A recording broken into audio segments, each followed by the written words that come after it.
that if I leave RCN, the prayer arm of the ministry was going to die. Satan know the rest.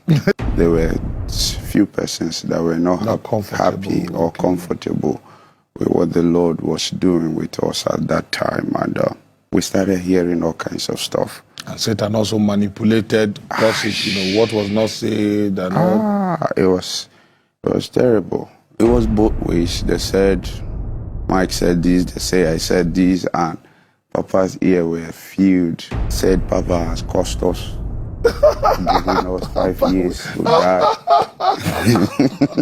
You remember? But this was the same man who said to me before that, okay, go into this ministry. From what I heard, they said, I said that if I leave RCN, the prayer arm of the ministry was going to die.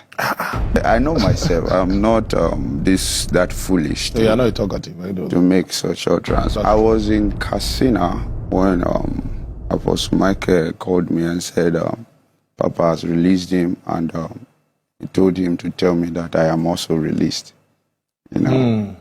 But I knew there was a problem.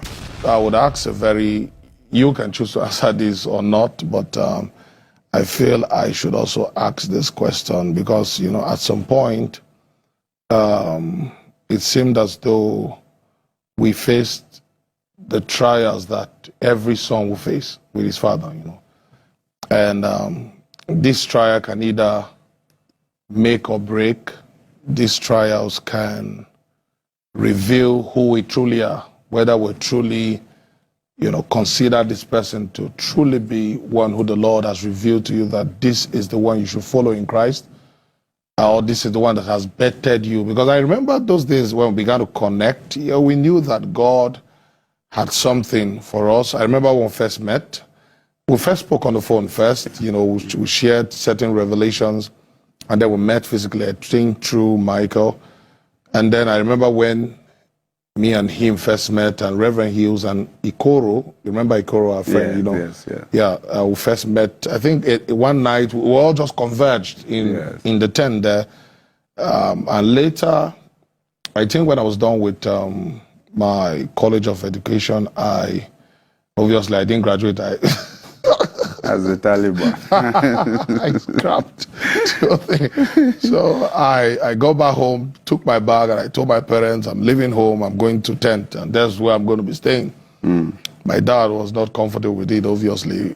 Fathers are protective. But when there, Ikoro was already staying in tent. Yeah. You were not yet with us. I think you were in Calabar in those days. Yeah, and we met that night. We spoke. It was through Ikoro we even met each other, because I remember Mike was just coming from Christ Embassy. Hughes had left Christ Embassy as of that time, and he was, running his ministry. In the couple. Amazing work God is doing with Reverend Hughes there. And we connected. I'd known Apostle Arome from around 2009, 2010. Especially 210. If you've been in Makurdi for long, you'll know that there is a yearly program they hold. They call it Alarm of the Spirit. An amazing program that has imparted many years in Makurdi there.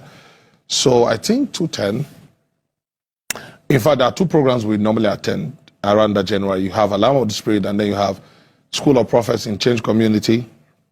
Prophet Justice Ogwiji was the one who, was pioneering that. And that's when I first saw Apostle Arome. Okay. We already knew that, there's one apostle called Apostle Arome, whose English is difficult to understand, But it's sweet. He's beautiful. And in those days, oh God, Papa has just reduced it to carry people along. Exactly. You are receiving something, but you can't write it. You can't write it down. It's life. It's life. Honestly, it's life. And you see, that fountain that got better with him was not too common. I remember in those days, this all-trans, Papa Chris Delvan had this all-trans, when he was worshiping, he would speak, and Apostle Papa was coming with this fresh thing in Makurdi, in a place dominated by orthodoxy and, conservative kind of Christianity. So I saw him, and I remember in that program, I think it was Methodist that Alarm of the Spirit was held. And I saw him and I said, what kind of man is this? We had a small prayer group in those days, burden bearers, with our mentor at that time, Pastor Victor Onuche, amazing man of God. God is also using greatly Makodi there. And then we attended. It sparked up something in my spirit, but the man was like a spirit, so you don't know whether Apostle Arome is in town or not. We see him as this God because spirit. Yes. And then we are not privileged to meet that time in RCN tent, and we connected, and then I packed my things and started staying in that place. It was amazing. I remember many nights I'll be running away from Naivity. I was coming from Omega background, so that's where we're coming from. Okay. I was a member of Omega Fire Ministry that time. I connected probably to Omega when I was in Oju. Amazing man of God I served under there. Pastor Jake Sfirimog, an amazing, lovely Pastor man. Jake. Till today, he's still a part of my life. He will be the one, those days he would tell me, Joel, you have a gift. Gift is good, but focus on the word of God. Focus on the word. And the mentality we had is manifestation. Leave Bible and manifest. Manifest. What can your God do? What can your God do? Manifestation. And I thank God because although a stream had been bettered in me, if we were not governed by scriptures, and that's why I appreciate God for Apostle Arome, if we were not governed by scriptures, we would have entered into error by now. Yeah. Terribly into error. Yeah, obviously. Obviously. And so I think that process, I remember the first time physically now spoke to Papa. I met him, I said, I want to start up a prayer this time. I started staying in tent. He would observe you first. He would not say anything to you. So Papa told me, he said, this discussion, we should not be having it yet. That is indexed 2 years.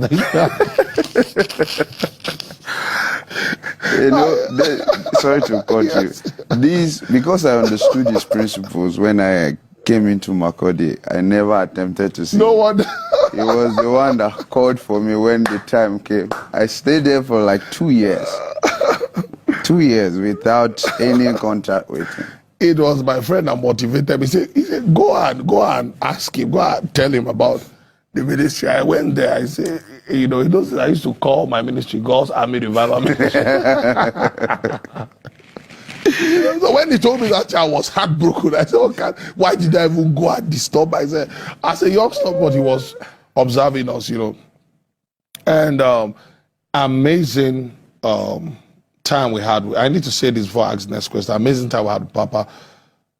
I remember Papa used to feed us free of charge because none of our parents gave us anything to contribute to. He would feed all of us. I remember those days even Reverend Hughes was staying there, Ikoro, me. Mike would come once in a while. He would be coming because of us, from his place to stay with us there, from his sister place, I think, to stay with us and the rest. And it was an amazing time we had with that discipleship, and that a conclave was actually forming under our mentor, Chief Donatus, that Papa set over us. Yeah. But at some point, when this whole thing started coming, it's no news that it seemed as though there were certain lines we unknowingly crossed, and as young men, there were certain things we did, which if we look back today, we say, we shouldn't have taken this step, because now we know leadership, we know submission, we know that there are certain years. So, today we see media houses painting their own story. I don't know where they are getting these stories from, but I want you to also throw a little like that if you want to, on what caused the rift, how you found yourself in Abuja, and how you now reconnected back with Papa. That timeline, what happened during that period.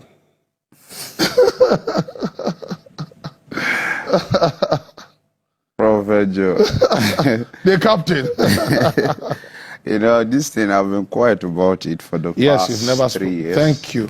Yes, Thank I've you. never made any public statement. Public statement, yes. I did not refer to it at all. And the reason is because I choose to be private. Yes, I understand. That's true. I believe in talking to God about my issues. Your issues, yes. But yeah, of course, like I said, when me and our God servant, Apostle Michael, became very close, our relationship grew from just acquaintances to brothers. And I remember how it happened, During my graduation from Adulam in 2018, they were doing impartation service for us and for the faculty members. So I think it was Apostle Gideon. Papa had prayed for him, Yes, and then yes, yes, Apostle Gideon was praying for Apostle Michael. And I was watching. And then it was as if something jumped from him and landed on me. That was the first time I fell under power. And I was on the ground shouting, I will go, I will go, I will go. I didn't know where I was going to, I was shouting, I will go. I don't know where I was going to. I didn't know what was up. So it was after that scene that me and him now became very close. And then I had to move to his house, and then we started praying and fasting together. Started doing a lot of stuff together. So as the Lord opened his way, I was already in his house. He told me we need to start traveling. And I saw the burden, how massive it was. I said, okay, when I received the clarity, I joined him and we started moving. As co-laborers. Yes. Though then his horn was what was exalted. So I was just helping. The supporting role. And I remember he always told me, he said, Kai, Ogbe, I don't want you to be known as my PA. True. So everywhere we go, he always I can attest to that. That's true. And all of that. But again, God was so gracious to us.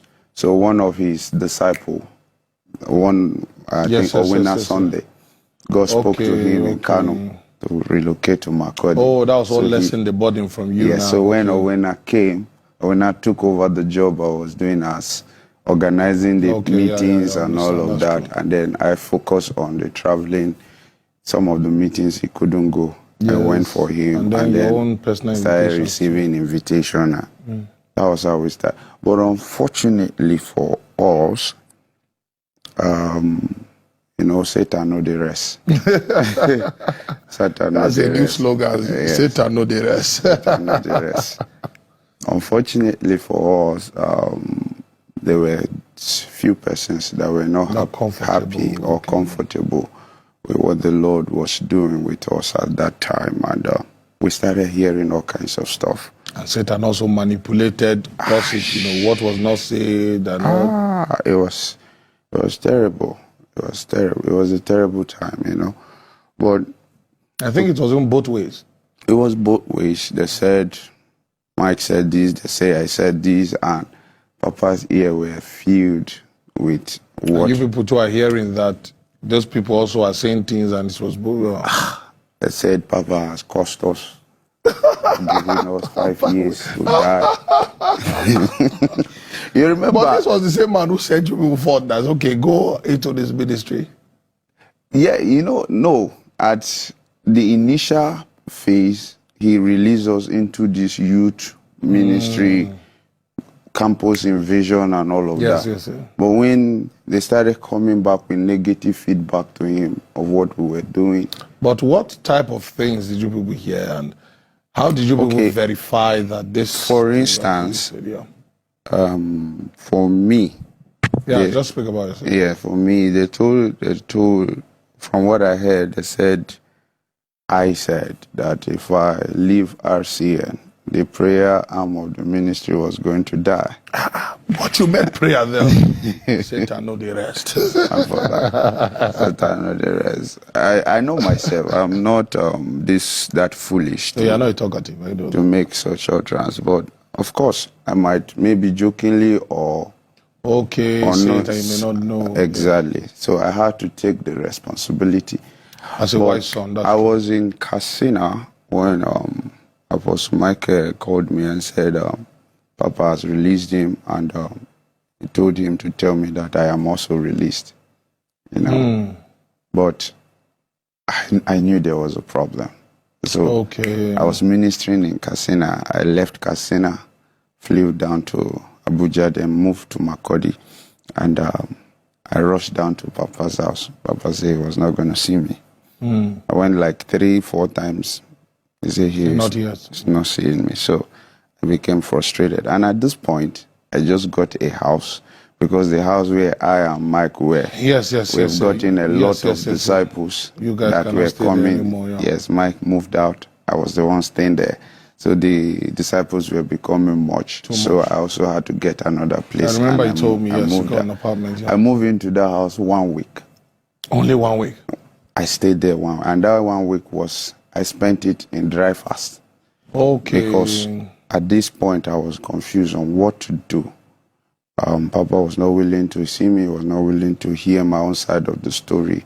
And I was released. But it was later I discovered that he understood how close I was with Mike. Okay. And he respected that our relationship and that bond. Yes. He knew that if Mike leave, I might also want to leave. Yes. So it's okay, you guys just go together. Exactly. Maliciously did it. Exactly.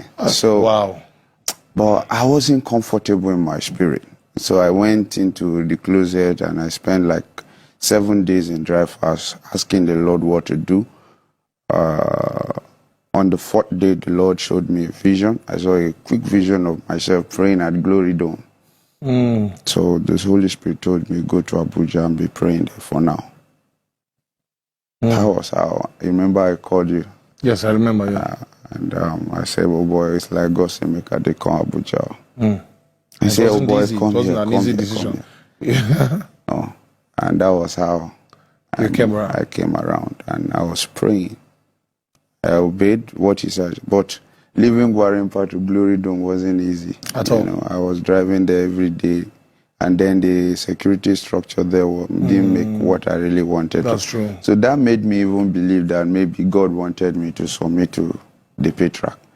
Okay, in your mind. Yes.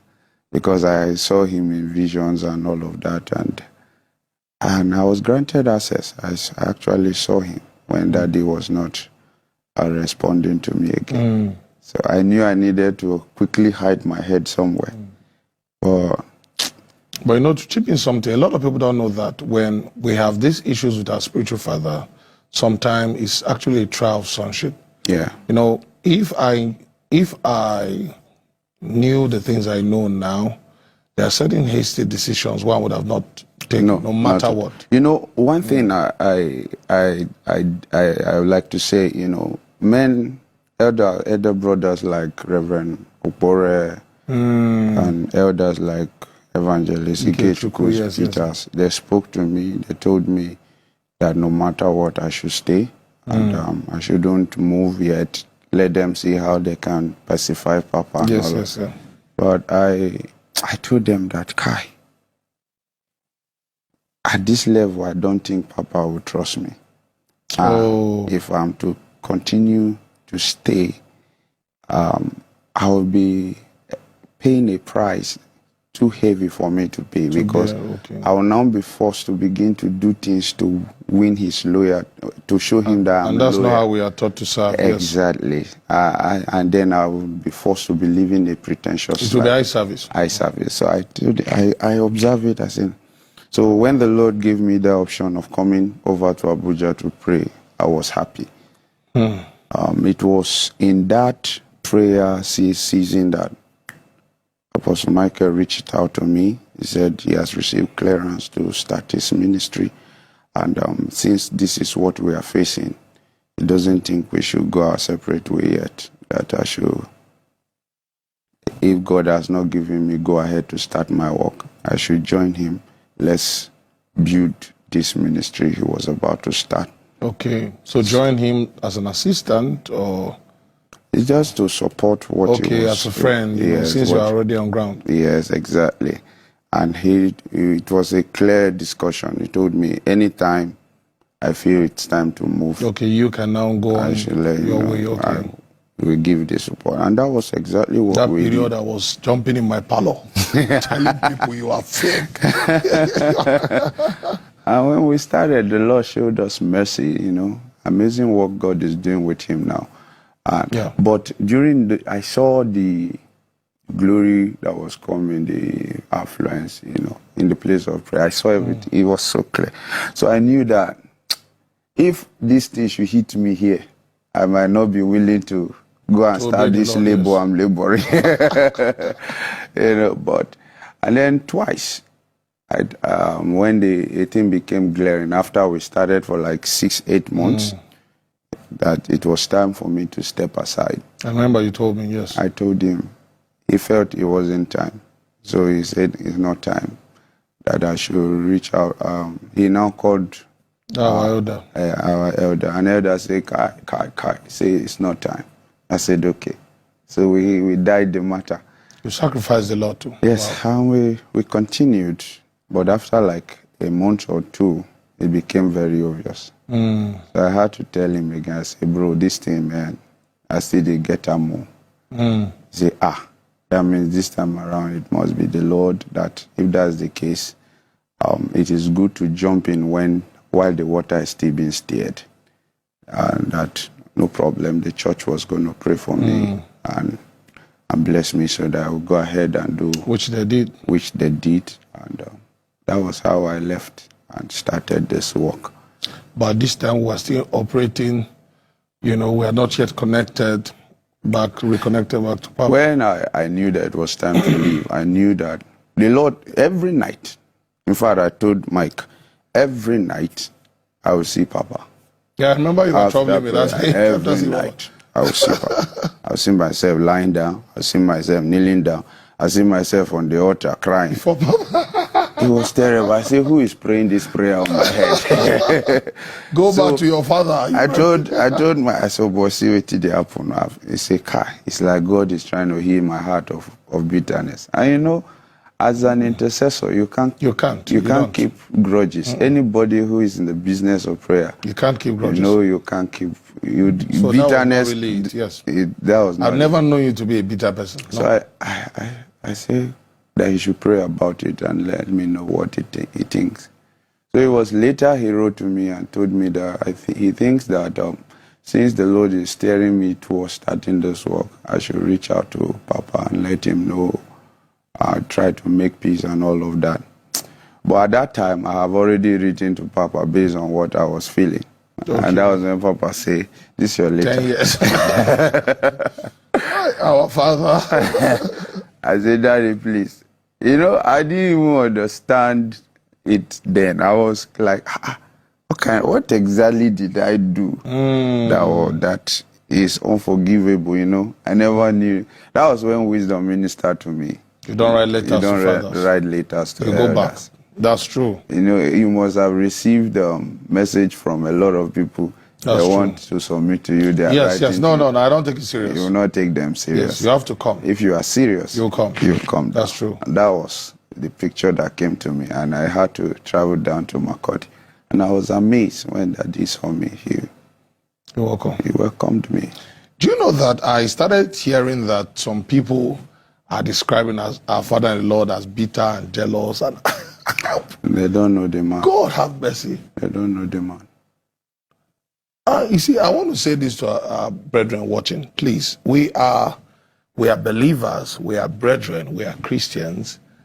I know a lot of time, especially in this world of technology, it is very easy to read your interpretation into someone's action. I'll see sometimes I'll make a post, somebody will start commenting, why are men of God fighting each other codedly? You see, we have the same heart. The way I walk with God, if I offend the Spirit of God, and you can't sleep, you can't rest, I will come out publicly and say it. I've done it before. Because I value heaven. That's how Apostle Arome has trained us. The man is all about sincerity, honesty before God and men. You see, and a lot of times, we have people out there, who try to paint an image that would keep people away from you because they know that if they come close to you and interact with you, they'll find out something different. I think that's under strategy of the devil. Personally now, what I face every day, and people say, I'm attacking every man of God. You know, and the funny thing is, on my platform, who are the people I've actually called their name and said this one is false? And when I say someone is false, I'm not saying he's a bad person, but I'm saying as regards religion, this person in doctrine and in spirit is not accurate. The Bible says in the book of Revelation, say you've tried those who claim to be apostles and you've discovered them not to be apostles. Yeah. You know, if your error is not publicized, your rebuke will not be publicized. If an error is publicized, then the rebuke obviously should be publicized. You know, look at the people that I say, oh, this one is fake. People like Passion Java. Please stop. Don't name names here. In all humility. This is a friendly discussion. This is not your Talibanic work, please. But the truth is this, you know, our generation do not know what a prophet is anymore. You know, and we live in a highly politicized generation. Yeah. That tell you, don't talk about it. It doesn't concern you. The truth is, sorry to cut you. Yes, please. I feel that there's a gap in discipleship. And oh, yes, that's true. There's a gap in discipleship. What we have now is majorly fan base. Oh, yes, fan base instead of disciples. Okay. And you see a lot of striving for celebrityhood. And that is why it looks as if it is fanatic something that we are doing. Or so this person is for you, this person is against me. That's what makes it difficult now. It's difficult. So once a man of God is accepted by somebody and you are questioning the character of that person or his doctrine, they feel you are attacking their celebrity or their man of God. And they would never sit down to They will not sit down to listen. And again, I think my generation, our generation, for instance, we have lost the appetite for the word of God. Yes. A lot of people are just looking for instance, I observe when you put a controversial stuff online, it flies. It flies a lot. I notice. When you put the word, nobody listens to it. Nobody wants to A lot of people are watching this now, I believe, because they feel, oh, maybe they're going to say something controversial. I know some media houses are actually what you will see the simple discussion now. You will see how they will read the narrative. It's because we're in the last days. The Bible says they will not endure sound doctrine. Okay. It's itching ear. They want to know what is happening. And then the people on the pulpit are also under pressure to give them what they want to hear. And then again, YouTube is not making it easy anymore, because there's a monetary value as long as you can bring traffic to the. And also, people believe everything is done for clout. You know, if you speak truth, they're doing it for clout. You know, I wrote something recently, and they said I was chasing clout. I told them, if I want to chase clout, I know what to do. True. We are not in this thing for popularity or for anything. True. I wrote about a song. I had an opinion about a song I listened to, and I felt... you were attacked? A lot of people felt, Ogbe, you have started. Don't deviate from this part. Don't... I see these people. Yeah, I've heard all these people come and say, oh, this was not the real message God sent you to preach. Were you there? Were you there when the message was given? See, and this is also a call, you know, why I love this discussion, I think what